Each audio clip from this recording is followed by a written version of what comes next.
اجازت ہے بسم اللہ الرحمن الرحیم۔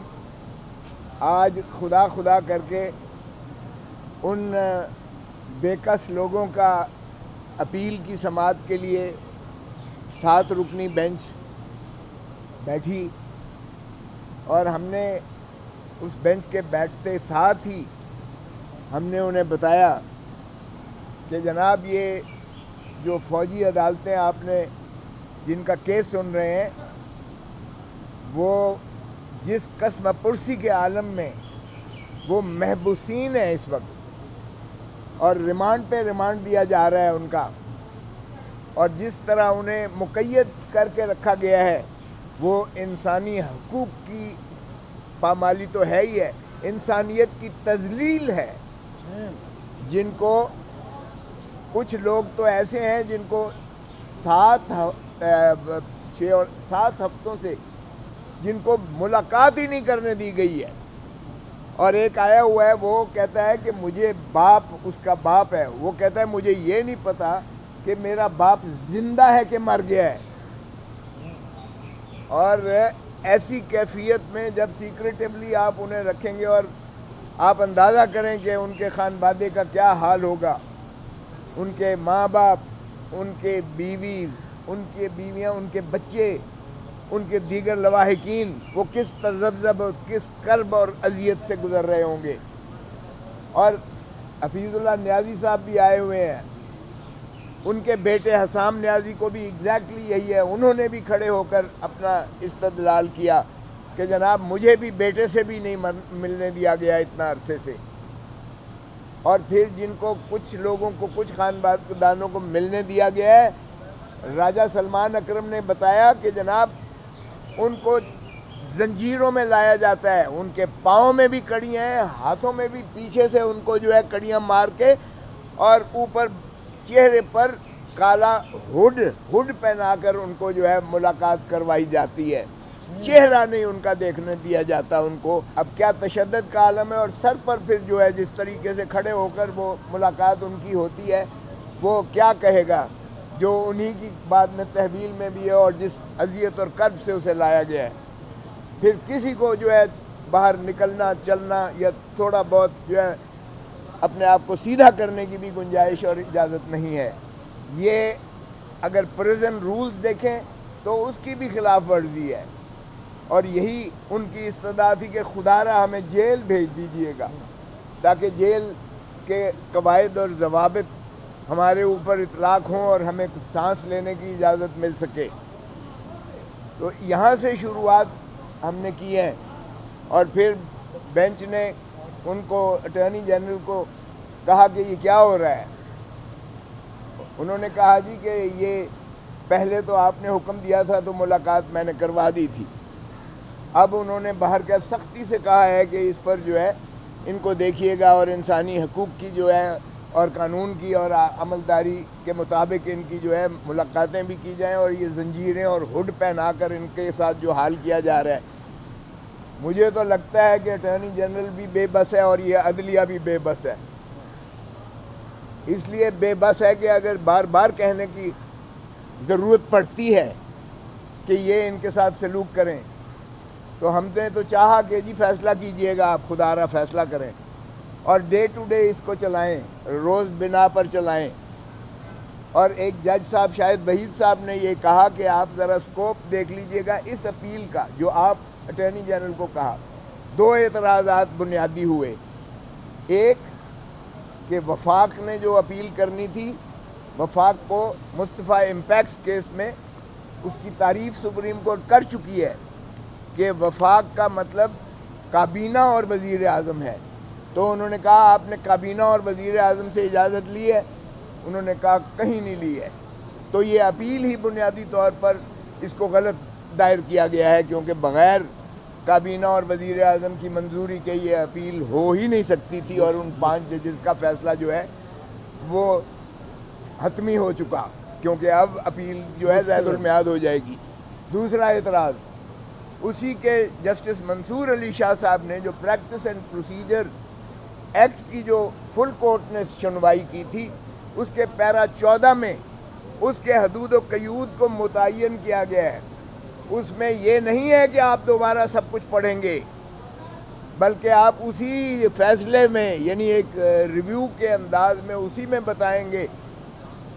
یہ نہیں ہے کہ آپ نئے سرے سے ساری بحث اب شروع کر دیں اور عدالت کا بھی وقت ضائع کریں. اور یہ تو وہ شاہد وحید صاحب نے، جسٹس شاہد وحید صاحب نے اس کی توجہ مبذول کرائی اور ان سے جواب دہی کی.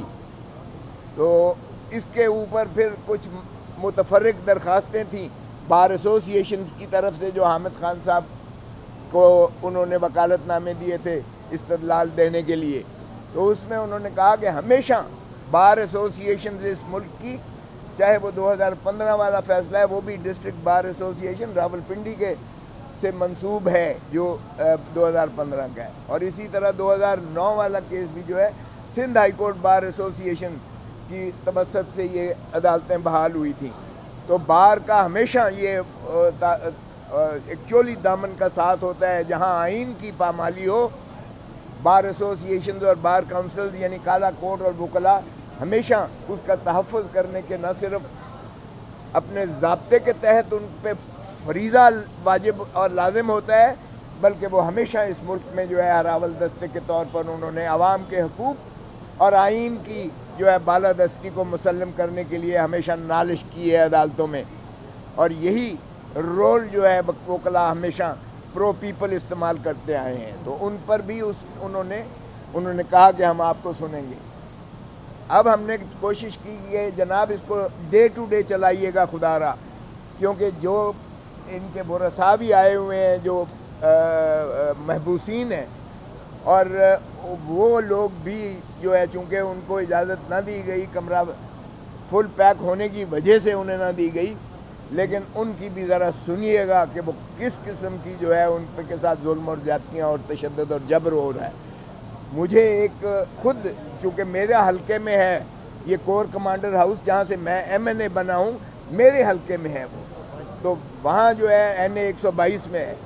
تو وہاں پر جو میرا ایک آیا اور اس نے کہا میرے باپ پر اتنا تشدد کیا گیا کہ اس کا بازو ٹوٹ گیا، اور 7 ہفتوں سے مجھے ملاقات نہیں کرنے دی گئی ہے. ہمارے فیملی کو اب یہ بھی نہیں پتا کہ وہ زندہ بھی ہے کہ اللہ کو پیارا ہو گیا ہے.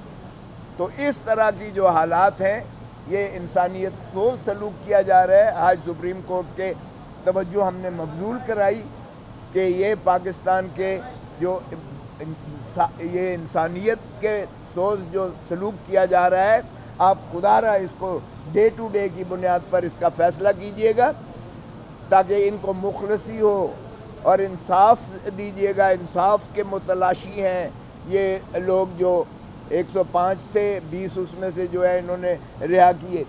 وہ بھی پچھلے فیصلہ جو آرڈر ہوا تھا اس میں سپریم انہی بینچ نے حکم دیا تھا کہ ان 20 لوگوں کے جو فیصلے ہیں وہ فیصلے کی نقول اور ان کے متعلقہ ریکارڈ پیش کیا جائے، اور آج کوئی پیش نہیں کیا گیا. ہمارے اعتراض کے باوجود تو فرمانے لگے کہ کیا آپ اس کو چاہتے ہیں کہ یہ ہم اس بنا پہ التوا کر دیں؟ ہم نے کہا نہیں، آپ کم از کم اپنے فیصلے پر تو عمل درآمد کروائیے گا، اس لیے کہ فیصلہ یہ لکھتے ہی نہیں ہیں. یہ فوجی عدالت نہیں ہے، یہ کورٹ مارشل جو ہے یہ عدالت ہی کہنا اس کا جو ہے میں سمجھتا ہوں یہ عدلیہ کی تضحیق ہے. آئین کے اندر آرٹیکل 175 کے تابع یہ نہیں ہیں عدالتیں. یہ کوئی فیصلہ نہیں لکھتی ہیں، دلیل نہیں دیتی ہیں، ایک گلٹی ناٹ گلٹی کر کے.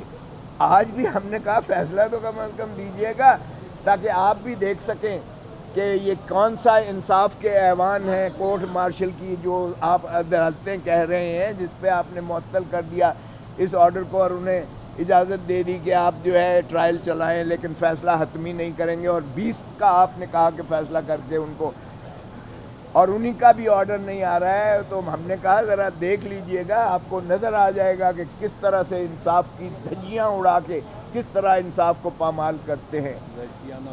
تو وحشیانہ جو بربریت روا کی جا رہی ہے وہ ویسے تو سارے ملک کی ماشاءاللہ ہے، لیکن بالا ترین عدالت سے ہمیں انصاف کی توقع ہے. اب 11 تاریخ اس پہ دی ہے انہوں نے، اور ہم نے استدعا کی ہے خدا را اس کو ڈے ٹو ڈے روزانہ کی بنیاد پر سن کر اس کو یکسو کیجیے گا، اس کا فیصلہ کیجیے گا پاکستان کی عوام، اور پاکستان کا آئین بھی آپ سے متقاضی ہے کہ انصاف دیجیے گا پاکستان کے شہریوں کو۔ جج صاحب السلام علیکم۔ میں یہ عرض کرنا چاہتا ہوں کہ یہ جو اٹارنی جنرل صاحب جن کو حکم ہوا ہے کہ آپ ریکارڈ سارا پیش کریں، یہ ریکارڈ کیوں نہیں پیش کر سکتے؟ یہ ریکارڈ پیش ہی نہیں کر سکتے۔ اس کی وجہ یہ ہے کہ جو بھی پنجاب سے مسلم لیگ نواز کا ایم این اے یا ایم پی اے منتخب کرایا گیا ہے، اس کے صحن میں ایک لاش دبائی گئی ہے، نئی لاش۔ ہر وہ ایم این اے جو مسلم لیگ نواز کے ٹکٹ پہ پنجاب سے ہوا ہے، اس کے صحن میں ایک لاش ہے دفنائی ہوئی۔ وہ نواز شریف ہو، شہباز شریف ہو، خواجہ آصف ہو، مریم ہو، وہ لاش آپ نے دیکھی بھی ہے، وہ لاش سارے دنیا نے دیکھی بھی ہے۔ وہ کیسے کہ انہوں نے جب اپنی ویب سائٹ پہ 40-50 لاشیں یعنی فارم 45 اپلوڈ کیے اپنی ویب سائٹ پہ، تو وہ سارا کچھ سامنے آ گیا۔ نواز شریف کے فارم 45 پہ، جس میں ایک کاٹا نہیں ہو سکتا، اس پہ 20 جگہ نمبر کاٹ کے اور نمبر بڑھائے گئے، کئی جگہ 14 ہے تو وہ 614 کر دیا۔ یہ نواز شریف کی اپنی، اور وہ ریکارڈ لوگوں کے پاس ہے جو انہوں نے اپنی ویب سائٹ پہ بڑھایا۔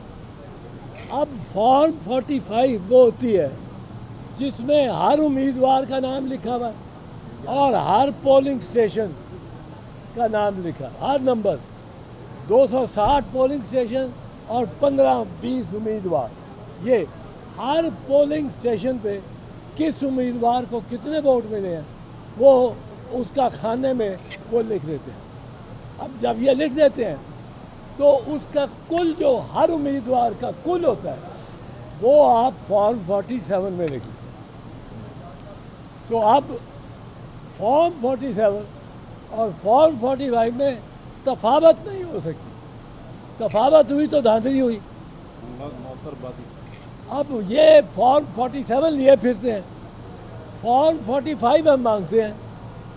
فارم 45 پہ تو جب تک یاسمین راشد کے ووٹ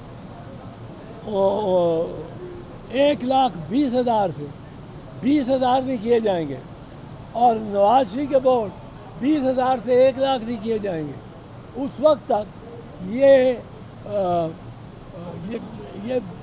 جیت ہی نہیں سکتے۔ اب وہ اس طرح پروٹیکٹ کر رہے ہیں۔ دیکھیں، الیکشن کمشنر ٹرائیبیونل، اسلام آباد کے ٹرائیبیونل نے ان اسلام آباد کے کینڈیڈیٹ سے پہلے دن ہی مانگ لیا کہ فارم 45 لے کے آؤ۔ ان کے 3 ایم این اے، سو کالڈ ایم این اے، مبینہ ایم این اے، وہ وہاں سے گئے کہ جی ہم لاتے ہیں، اور سیدھا چلے گئے، درخواست دے دی کہ اس جج سے ٹرانسفر کرے کے، اس ٹرائیبیونل سے۔ اس کے بعد فوراً ایک آرڈیننس لے آئے کہ چیف الیکشن کمشنر لگائے گا، اور چیف الیکشن کمشنر کے لیے ضروری نہیں ہے کہ وہ سٹنگ ججز میں سے لگائے، وہ جس میں اب ریٹائرڈ ججز ان کو بڑی ایک تعداد ہے جو اویلیبل ہے۔ اب ریٹائرڈ ججز کو پہ اوپر کوئی ہائی کورٹ کی سپرویژن نہیں ہوتی، وہ ریٹائر ہو گیا، وہ اپنا مال جتنا کمائے جس سے کمائے۔ اور یہ تو خاندان ایسے ہیں جو ستارے آسمان سے اتار کے ان کی جھولی میں رکھ دیں گے۔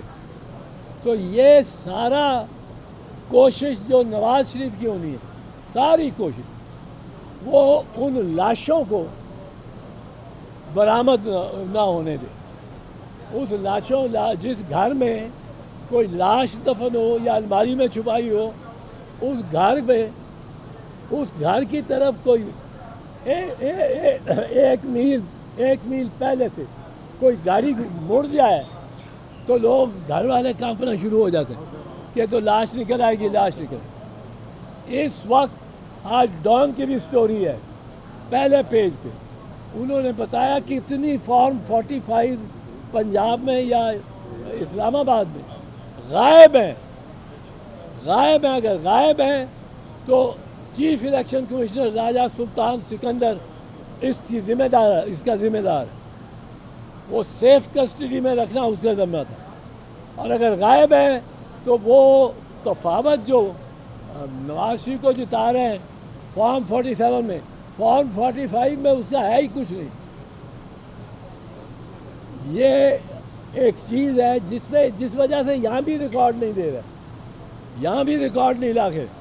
ہمارا مطالبہ یہ ہے کہ ملک کے سارے فارم 45 خاص کر پنجاب، کیونکہ یہ طریقہ ایجاد کیا گیا تھا نواز شریف کو جتانے کے لیے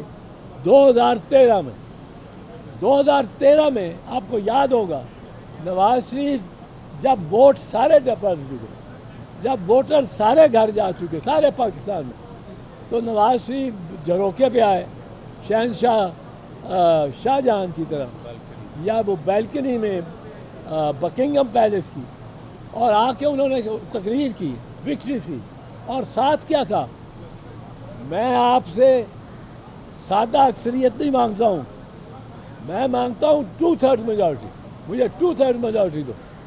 اب 2/3 میجارٹی ووٹر تو نہیں دے سکتا تھا، ووٹر تو گھر جا چکا تھا. اب 2/3 میجارٹی دینے کے لیے وہ لوگ تھے جو رات کو بیگز کھول سکتے، وہ خلائی مخلوق تھی، وہ اندیکھے ہاتھ تھے جو ریٹرننگ آفیسر کے سامنے سے ووٹ چھین سکتے ہیں اور ان کے کوئی احتساب نہیں ہوتا. یہ اگر فارم 45 یہ لاشیں ہر سین سے نکل آئیں، یہ جنازہ نکل جائے گا نون لیگ کا. میں کہتا ہوں اگر وہ اتنے شیر ہیں، شیر ان کا نشان ہے، لائیں سب اپنی فارم 45.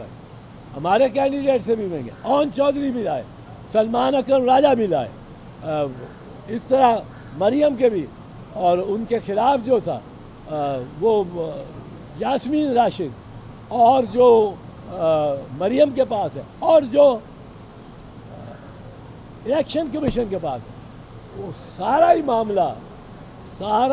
معاملہ 3 دن میں ختم ہو سکتا ہے، 3 دن میں پاکستان کے ہر حلقے میں. اور پھر میں کہتا ہوں اسپیشلی پنجاب میں راجہ سلطان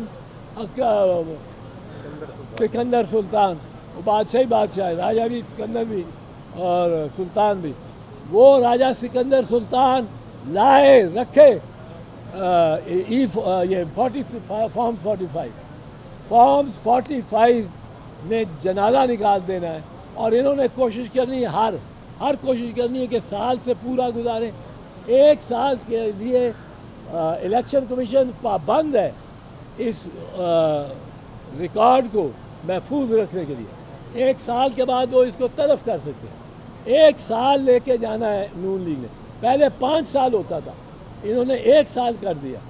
1 سال تک انہوں نے کھیل کے لے کے جانا ہے کہ فارم 45 نظر نہ آئے. اب فارم 45 کہ جو ٹرائیبیونل وہ مانگتا ہے، اس ٹرائیبیونل کو کے خلاف اس پہ اس کی ڈگری یکدم ان کو خیال آتا ہے. ہمارے دراز میں تو ایک جعلی ڈگری کا کیس بھی پڑا ہوا ہے. پہلے ٹھیک تھا، وہ یہ بنا دیتے ہیں ڈگری، جعلی ڈگری. یہ اس طرح کے کیس، جھوٹے کیس یہ ٹرائیبیونل پہ بھی بنانے جا رہے ہیں. ان کو دباؤ بھی ڈالیں گے اور ان سے یہ کہیں گے کہ فارم 45 تلف کرو. جب فارم 45 آ جائے گی جس حلقے کی، پنجاب کے MNA MPA کی، ہم دیکھیں گے وہ کس طرح MNA MPA رہتا ہے اور کس طرح اس کے سارے